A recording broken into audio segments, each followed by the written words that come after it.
cookie or this cookie's good. Hey mountain friends! Y'all, today I'm going to show you how to make these delicious buttered parsley taters. They're so good, and everybody loves taters, but I know if you're like me, you get tired of eating them the same old way.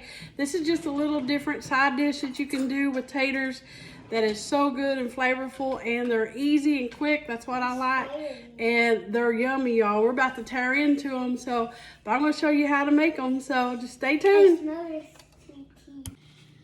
All right, y'all, so we're going to get started on our buttered parsley taters, and you want to do red taters for this because I think they do better, and you want to leave the skins on. These have been washed, and I'm just going to quarter them and then cut them in half into where they're like chunks about like that right there. And I got my kettle of hot water on. You want to salt that as soon as it comes up to a boil. Put you a little bit of salt in there, and all you're going to do is just quick cook these pretty much till they're about almost done, about halfway done, and then we're going to finish them off in the oven. So got all these done. I'm going to throw them in my pot, and when you finish off in the oven like that, they get a little crispy on them. They're so good. And you're leaving the skins on makes them extra special. They're so good. We like the skins on. So I'm going to throw them into my pot. I'm going to salt that right now for about a teaspoon of salt.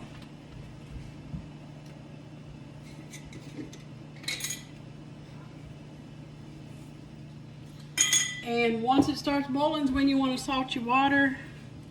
And I'm just going to throw them in.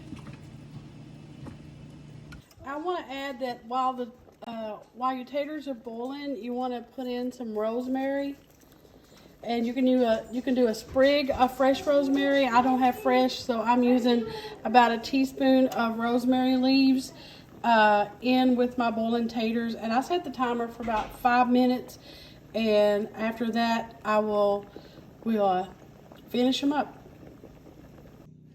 All right, so the taters are all done. I actually boiled them about 8 minutes.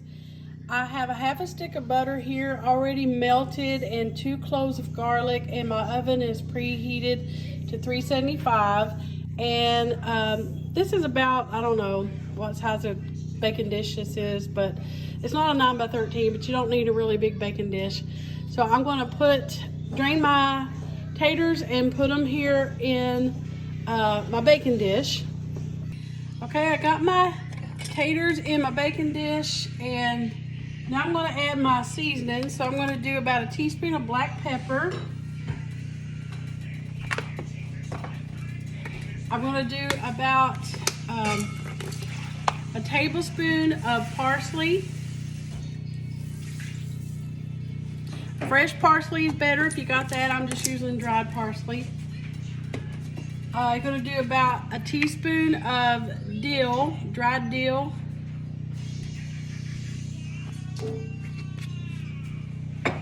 And I like a little bit of extra virgin olive oil on mine too.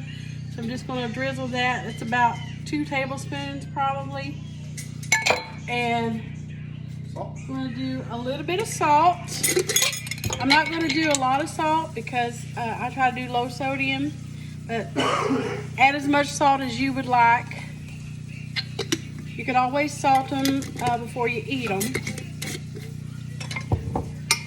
And you're going to just give them a toss. Make sure they're well coated with the butter and the seasonings and the olive oil. And if you have a convection oven does better for these, but 375. You're going to bake these for about 20 minutes.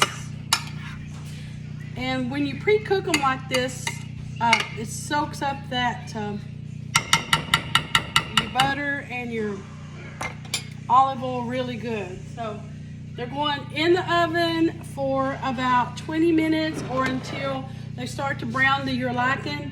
And I like mine pretty brown, so I want to check them after about 20 minutes. And if they're brown enough, we'll bring them out.